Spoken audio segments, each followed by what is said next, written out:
Welcome back to Cohort W. I'm your Season 3 host, CW3 Susie Albert.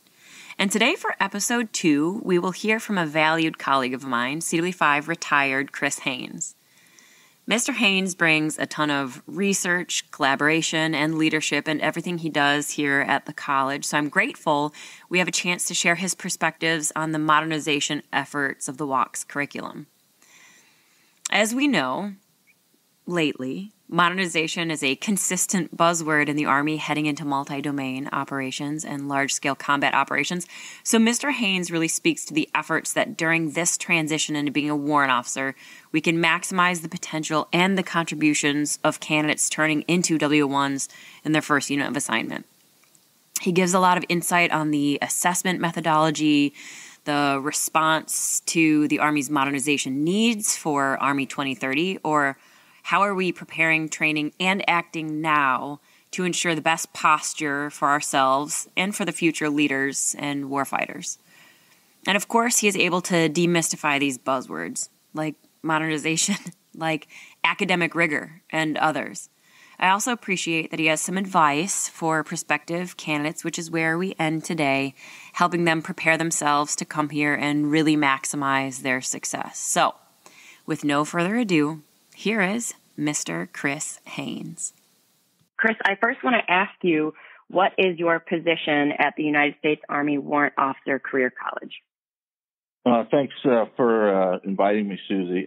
Here at the college, I'm the course manager, and I'm responsible for the WOCS curriculum.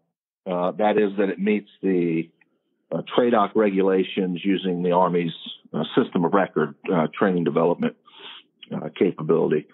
I work directly with the 3 department subject matter experts to ensure that all of the content is timely and relevant. When we have doctrine changes or updates, such as we did with the new FM 3.0 back in the fall 2022, I think, it required us to take a comprehensive look at the entire curriculum and ensure that we're teaching the students the most up-to-date information. Additionally, I work hand in hand with the course director, and he oversees the daily operations of the candidate school. And so together we work to ensure that the institution is providing that world-class education to the Army's future warrant officers. You mentioned the 3 departments that you synchronize with the 3 departments. What departments are those? So we have a doctrine and strategy department. We have a leadership and communications department, and we have an applied military history department. So those are the 3 departments that make up the curriculum that we teach to students. Okay. Yeah, thank you for defining that. I think that most of our listeners know, because I brought it up when we were talking to Mr. Gathright. I teach in the strategy and doctrine department, and so we appreciate that there's a singular point of contact to make sure that all the curriculum is merged and modernized. And I want to talk to you about that word modernize, because obviously we continue to hear it with the discussions on Army 2030. So how are we fighting today, training today, preparing today, and also making sure that we'll be ready for the wars of the future, right? The conflicts or the competition of the future. What are the current efforts at WOCS to modernize the curriculum and the learning experience of the candidates that come through here? That's a great question. So our senior leaders tell us that the Army's going through the most significant modernization since the end of the Cold War.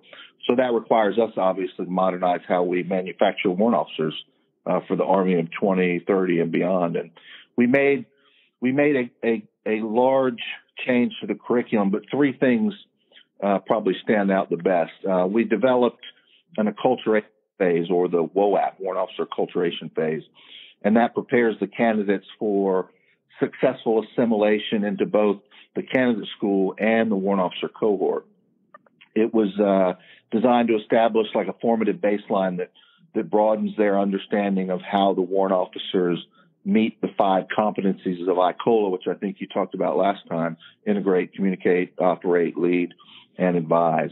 Mm-hmm. The WOAP is comprised of a multitude of cognitive and psychomotor assessments that measure the candidate's written and verbal skills, their physical readiness, their leadership abilities, and personality traits that are imperative to their growth and development.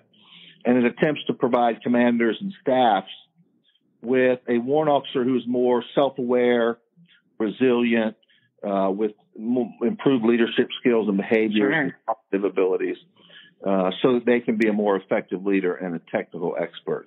So that was the WOAP. And then secondly, we improved our assessments. In the past, we had 4 multiple choice exams, and so the student could learn, several lessons of material, take an examination, multiple choice, and then dump that information. They wouldn't need it for the rest of the time they were here. So we got rid of those, and we replaced them with more rigorous assessments like fill in the blanks and short answers, and even essay questions that require them to think critically and practice their communication skills, written communication skills, to be effective. And these assessments have actually been really well received by the candidates, and they acknowledge that the increase in rigor is helping them to prepare them for their careers. And then the third big change was a capstone. We instituted a capstone, which is a reinforcing assessment of each of the candidates' knowledge, skills, and behaviors that relates to the ICOLA within a complex or ill-defined operating environment. And it uses their depth and breadth of knowledge and experience that they've learned here in the school. It's directly linked with every lesson that we've taught them in the course, including things like the mentorship sessions and experiences that they gain in their leader development down in the first WOC area of operations. So now they have to retain all that information, and in that capstone, they write a 500 to 600 word information paper that addresses their philosophy on how they're going to advise their commanders when they get out to the field. And then they'll stand and defend that paper in front of an oral panel of 3 field grade or senior warrant officers. And that kind of brings a heightened level of stress to the candidates. Mm-hmm. Stress also prepares them for their roles and responsibilities, because as soon as they get out to the field, that's, advising commanders and staff is going to be one of their primary duties.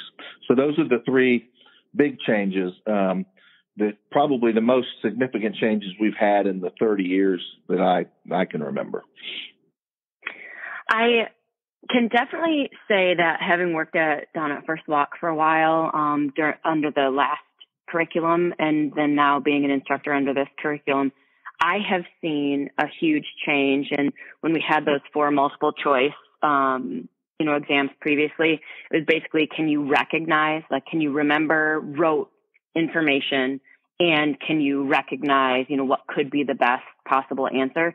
So I didn't feel like I saw the same level of critical thinking, that creative thinking, the expression, the innovation that I see now on the assessment, because candidates can actually interpret. They have the opportunity to interpret history, interpret doctrine, interpret strategy based on their former experiences. And that's something that Mr. Gathright and I had talked about, is that it's not necessarily your experiences alone that are meaningful, but that your potential, right? Like, how could you work towards advising, verbalizing courses of action to a commander, expressing how to use your warfighting function to the greatest ability, in staff functions, et cetera. So I do feel with the acculturation, the change in assessment, even just the assessment methodology and the capstone, I have seen huge changes, positive changes.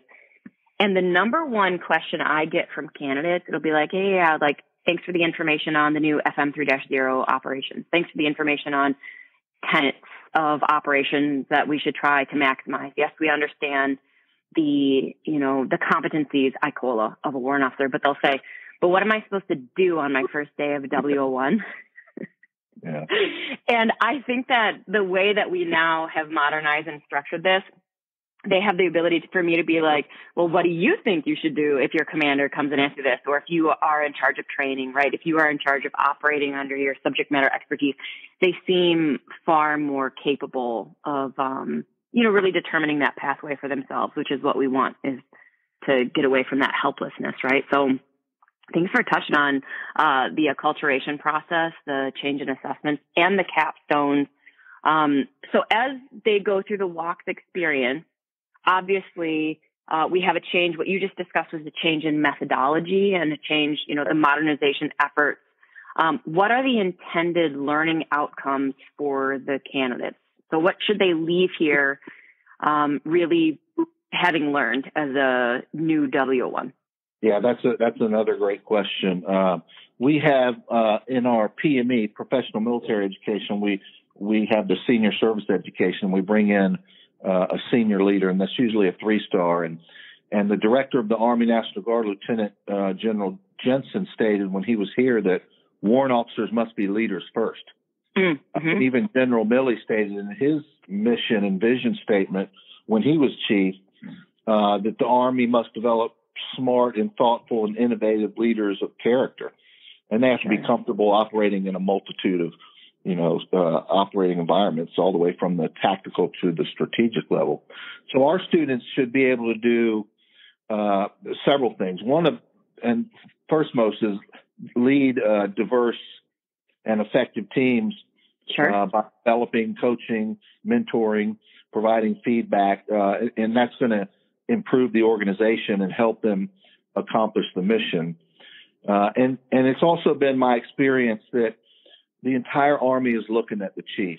So they must be leaders who demonstrate character, competence, and commitment, the 3 C's that we talk about. And that's, that comes right out of the ADP 6-22, the leadership requirements model. Those two are critical, but they also have to be effective communicators. As we know, in all of our PME, we're getting communication lessons and how to write more effectively and how to brief more effectively. And we recognize as warrant officers, we're probably not the best at that.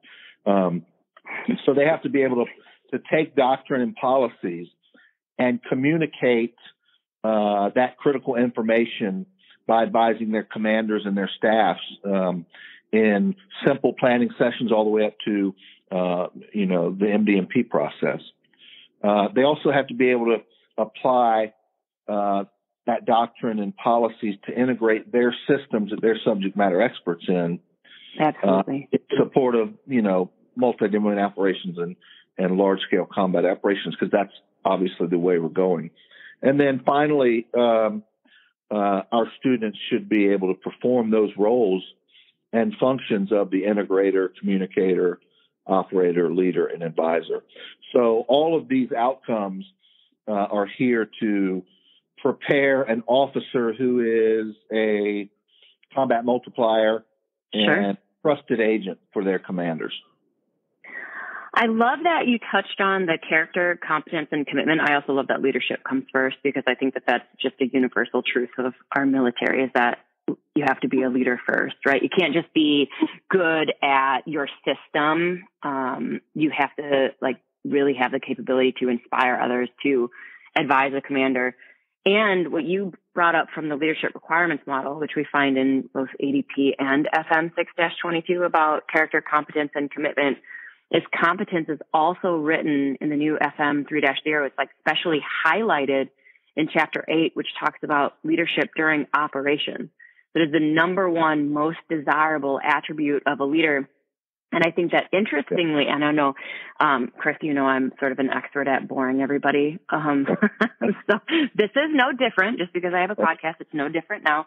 I think it's interesting that competence is also the first principle of mission command. So it kicks off that approach to command and control, right? Can you be good enough at what you do and create that competence in others to create that mutual trust, to make sure that we all have a shared understanding towards the commander's intent written through or communicated through mission orders. And then we can all better contribute to that duty of disciplined initiative and help our advisors, as advisors, help our commanders accept risk. I don't think that that's a mistake, that we find that throughout all doctrine. And then you mention it as really the first intended learning outcome that a candidate sort of has all those, that unity, right, throughout all that doctrine. I love that that came first. I also love that you talked about reading and writing. I know that that is sort of gotten a breath of life lately from the Chief of Staff of the Army, from General George, has started talking about, like, my gosh, how can we capture all these great ideas that came from counterterrorism and counterinsurgency that we can apply to what you brought up, which is multi-domain operations and large-scale combat operations. Like, let's let the past still inform our future and still be, and I think the term that I love that you used was combat multiplication. Like, how can we as Warrant be combat multipliers in this ambiguity? We don't necessarily know exactly what's coming, but we got to find comfort in that discomfort, which means we got to read and we got to write as much as, we see that that is a very stressful thing for candidates when they come here. But generally speaking, in 5 weeks, we see really huge improvements and also increases in confidence. Would you agree with that? Yeah, I think I do agree with that. And that is a change from, when I came through school, in 2002, warrant officers weren't necessarily thought of as leaders. They were subject matter experts, and that was their role for commanders. And we had lieutenants and iron majors that did that leading for us. That all changed with transformation, 2004, 2005. And when we saw a gap or an absence of those officers due to, the combat experience, warrant officers were then forced to step up and be leaders. And so for 20 years, we've seen the warrant officer take on an expanded role to be that leader. And that's what's expected now. And so we have to acknowledge that here in the schoolhouse, and we have to prepare these candidates that they're no longer just subject matter experts. Sure. They have to be a leader, and they have to be competent in so many different areas now. And so that's something that we have to prepare them for as we go through, as they go through that 5 weeks. Yeah, I love that. I think it's what is expected. And the Marines, I think, capture it really nicely in their sentiment that you're a Marine first. And I think for a while, I did experience what you're describing, which is that warrant officers that I knew, I came through in 2014, warrant officers I knew, they were absolutely technical experts, but they did not necessarily have those high levels of influence with the command. They were not necessarily training soldiers in a way that was transformational. They were sort of just really good at the grind, right? And now we see those expanded expectations. So, and the only warrant officers that had a problem with that were my generation, because we've been training for at least 10 or 15 years this new philosophy of what a warrant officer is. So this generation that's W3s, W4s now, they don't necessarily have that problem of being the leader that my generation, wasn't really asked to do. It's funny that you mentioned that, because in 2014, when I came through, they were discussing this concept called officer parity, parity, and I only say that so we don't confuse it with parody, like a joke. But they were saying, hey, you have to be leaders also, because you might have to someday be a commander, be an XO, be a PL. And I was sort of like, oh, that's ridiculous, because I had understood warrant officers very differently. And then when I went to my first unit of assignment, I was a PL within a couple of months. Yeah.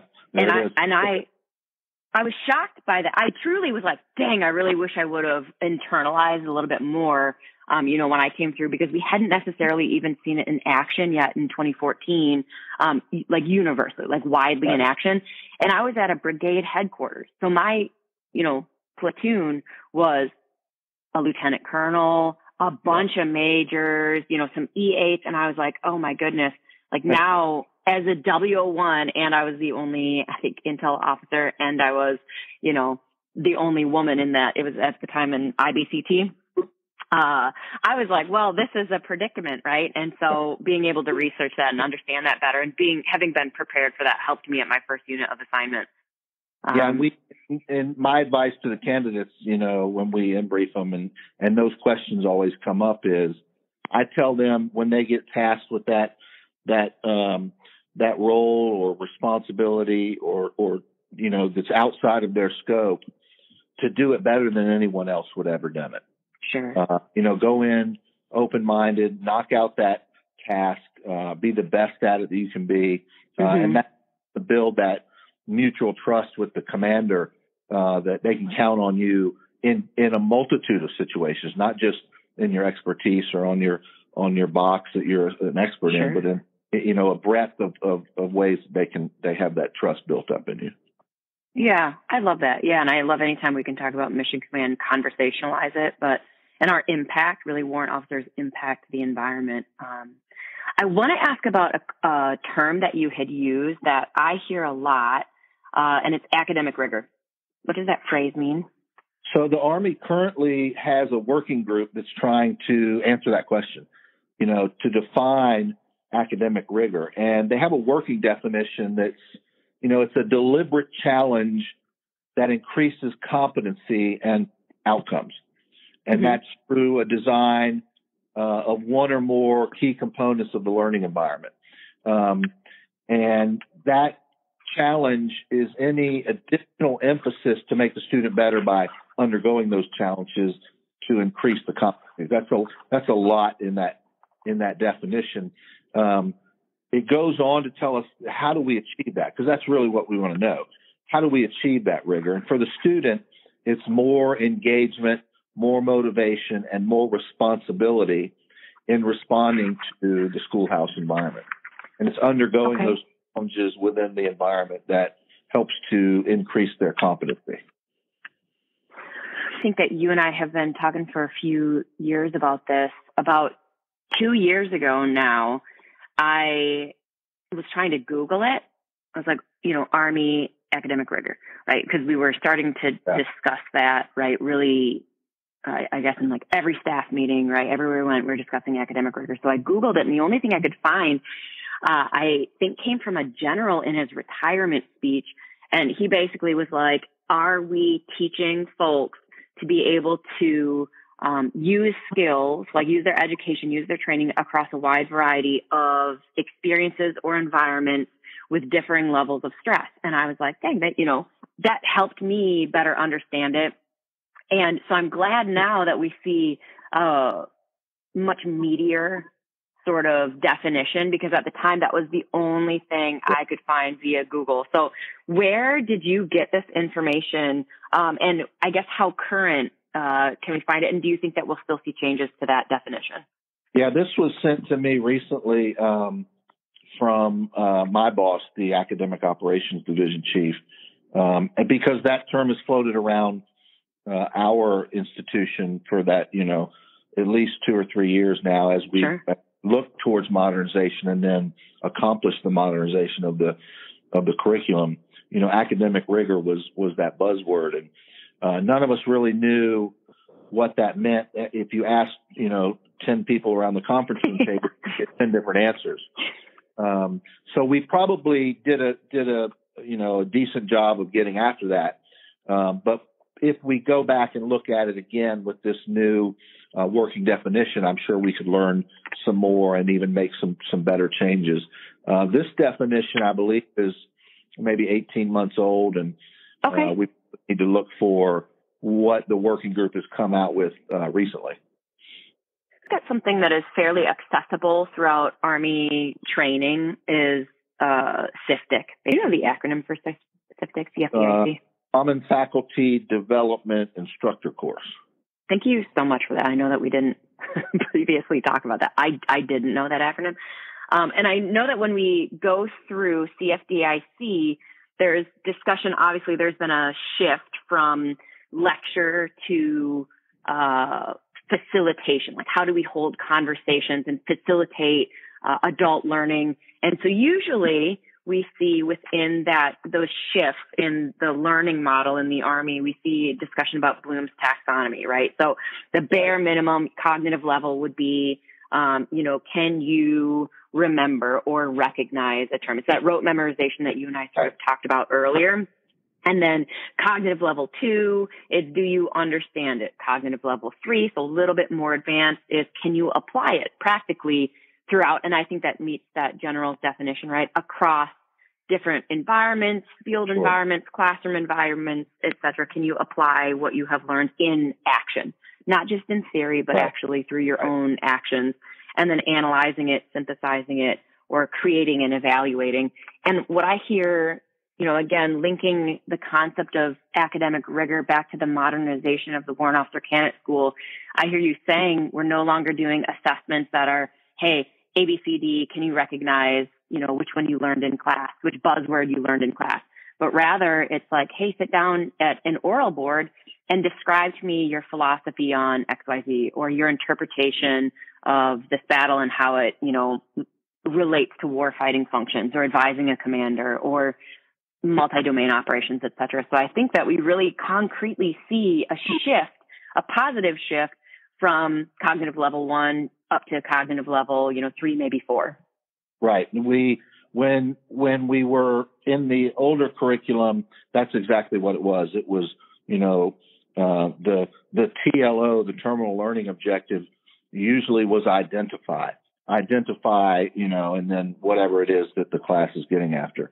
Sure. And that, these, about 83% of our students, are NCOs with at least, advanced leader course. Sure. So they have a level of NCO, professional military education that we don't necessarily need to, go back and teach again. That's redundant. So we can build on that, sequential and progressive. We can build on that, and instead of identifying things, now we can, in some places in the curriculum, we're analyzing. We have them, at the C3, C4 level, which is a huge improvement, and certainly puts the candidate in a better position for when they get to their first unit, and gets back to your question, what do I do when I get there? They're in a much better position now than they were under the old curriculum, where we just had them identify or remember something. I had, in 2405, I have this student, Zachary Smith, who came up to me, and this is not what I saw under the old curriculum, right? These types of questions. And this is one example of many, but he came up to me and he said, hey, I was thinking about this process in the military, and I kind of feel like this could be improved. And that's what I'm kind of learning here, is this could be improved. What do you think about that? And I was like, I think I would like to see you publish a white paper on that. I think I would like to see you write for the Strength and Knowledge Journal. I would like to see you submit revisions, right? And he was like, oh, like I'm allowed to do that. And we see that sort of like the scope, the aperture widen for what candidates realize. Like, yes, you are absolutely allowed to innovate. You are absolutely allowed to have good ideas, communicate those good ideas. And that's what we want from you. And I think they sort of, get that implicit, lesson through what we are explicitly teaching, which is like, yes, you are allowed to have great ideas and drive on with it. Like, operationalize these things, make them tangible, change your unit, change, Army doctrine, which we're at a really, really good point in time to be able to do, because everything is changing based off of that October 2022 publication of FM 3-0. So yeah, I really see that with the conversations I have with the candidates, that they are doing exactly what you're saying. We had in this new curriculum, we also instituted that senior leader seminar that we have for the senior service education. We instituted that for the candidate school. So we bring in a one-star general each class to talk to the candidates. And I can't remember who it was, but she said, the Army is now looking for solutions in places we've never had to look before. Yeah. And so he was speaking directly to the warrant officer, the problem solver, that I expect you to expand your aperture. I expect you to look in different places. You are that technical expert that's going to come up with innovative solutions that the rest of us don't think about. And so that was really impactful when she said that. And that gets to your point with that student that, oh, I didn't know I could do that, or I didn't know I was supposed to do that.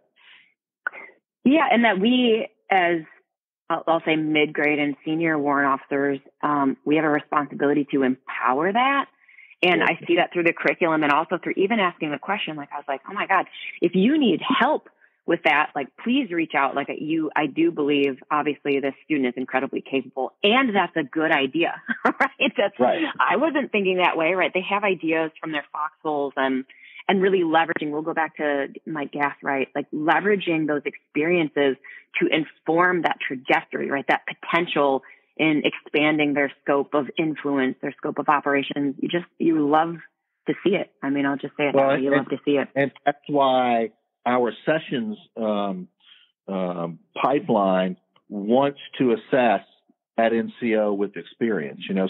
Every proponent is different, but we want them to come to make this transition from NCO to officer with a wide variety of experience, because that's going to help inform, how solutions are made coming from the officer side now, which I think is really impactful that the Army definitely got that right when they said we want our warrant officers to come in with that breadth and depth of experience. Yeah, absolutely. So I know I've kept you on the phone here for a while, and I could probably talk to you about this. Obviously, it's something we both have an investment in because we're out here working at Warrant Officer Candidate School. So I want to ask you, what advice would you give to someone who is coming to Warrant Officer Candidate School that is looking to, participate in that acculturation process, really that process of becoming a warrant officer, right? Becoming an officer, going through this modernization process too. So not just a change for them, but a big change for the Army. What advice would you give them coming into Warrant Officer Candidate School that you think could increase their success? Obviously, they are coming because they want to. No one's forcing them to go in this direction. No one's forcing them to make this enormous change in their career. So they're coming with that intrinsic motivation already. But I would tell them that they would do wise to prepare in advance. Start to read the basics of Army doctrine. Obviously, you have to come here in a physically ready state. That's one thing that is expected of all soldiers. But now, as I mentioned before, the whole Army is looking at chief. There's no room for failure when it comes to things like physical readiness, Army values. Those things are non-negotiable. So I would tell them to prepare for that. Be as ready as you can be when you get here, so you can say I've done everything I could to be prepared when I got here. And one of those includes land navigation. We run the camp land navigation because we know in large-scale combat operations we're going to lose communications, and we're going to lose GPS, and we're going to lose all these gadgets and tools that we've become accustomed to, and we're going to have to navigate, the old school method. So we teach that. The Army teaches that to all initial leaders. I would tell them to get out on a range, piggyback on a range with whatever units on post or going through that and practice up on that. And then probably, lastly, work on their briefing skills. If you are uncomfortable, if they're uncomfortable briefing in front of senior officers or even mid-grade officers, field grade officers, start to practice that now. Go to those meetings with your boss. Ask the boss to be able to prepare and deliver some of that content that's in that whatever meeting that they're going to. Get them prepared for that. Get them comfortable speaking in front of officers that is going to be their job, in the future. And uncomfortable in that space doesn't go well. So I would tell them to practice that as well. Yeah, to go over, I want to quickly recap the things that you have brought up that are relevant to WOCS. You brought up the FM 3-0, right, which is how the Army now sort of outlines our operating concept, right, multi-domain operations and operations in general. So maybe taking a look, so when you come here, it's not the first time you've heard about FM 3-0. We talked a little bit about mission command, which you can find in ADP 6-0. You talked definitely about the necessity of FM 6-22 and ADP 6-22, which talks about developing leaders. So what the Army defines as a good leader, how we see every NCOER and OER written, which is all of the different attributes and competencies. So being able to read up on things like that. If a candidate, requires some assistance with physically preparing, I know that 7-22, Holistic Health and Fitness, chapters 7 through 11, discussed really increasing your readiness, right, to include preparing for ruck march, right, which here, a foot march, right? And then obviously we go through 5 hours of land nav teaching and training, but getting exposure to that before they come out. I just wanted to give those resources because you had mentioned them conversationally. And I think one of the things that I see practically and tangibly help candidates in being able to internalize what they're reading, because there are a few of us, right? But nobody really loves sitting down and reading 200, 300, 400 pages of doctrine. Right. Me and John Young, Mr. Dowling, CW5 Dowling, maybe CW3 Ward over here, but nobody really rushes to do that. I think that reading it in small chunks and then talking about it with your commander, right? So not that rote memorization, which you said gone are the days of the simple rote memorization, but being able to talk to them about interpreting, what is mission command? How are we putting it into practice? How are we meeting the requirements of each of the principles? That not only helps you prepare those briefing skills, but also internalize those concepts that the Army and warrant officership certainly is expecting of you. So I just wanted to, kind of ride your coattails there and give a few practical suggestions. Thank you so much. I think that this is hugely informative and educational for anybody that's on their way. And I recently had other students that told me, and I talked to Mike Gathright about this after our interview, that I had students that were like, I was assessed and approved a year ago, and I've been sitting around wondering for a year, what can I do to prepare myself? Right. And I was like, oh my God, that's a significant loss of their time that they could have been preparing. So thank you so much for talking not only about USAWOC, but also WOCS and how we've changed in all the different departments and things that they can do individually. I really appreciate all the effort you put into that. Well, thanks for what you're doing too. I mean, this is certainly valuable information, and this podcast that you're facilitating is, I'm sure, going a long way with the cohort and those that are soon to be in the cohort. So much appreciation to you as well. Well, I appreciate the stance that you took in that those of us that went through in earlier generations and earlier programs of instruction sometimes don't understand. I see a lot on LinkedIn, right? I see a lot on Facebook, and there's maybe less of an understanding of how things have changed. So I think it's also good for those of us that have gone through it to really understand that when things change, it doesn't mean that we've just made it easier. Right, that we've made it, we might be heading towards wartime. Everybody, come in the gate. But in reality, we're really tailoring what we're expecting our warfighters to perform, and a lot of that has to do with empowering them to. I use the term sit on our shoulders to look over a wall that I can't see through. I'll retire here at TRADOC, and so I'll never do multi-domain operations. I'll never do large-scale combat operations. So can we empower them to be absolutely relevant, absolutely deadly, right, in time of war, or effective, within their certain mission set. So thank you so much for sharing all that insight with us, and thanks for what you do on a day-to-day basis for our candidates. Yep, thank you. I appreciate it. For more information about what Mr. Haynes and I discussed, please see the information attached to this episode. And for more updates from the Warrant Officer Historical Foundation, as always, please visit warrantofficerhistory.org. Thank you so much for listening, and we'll see you next time.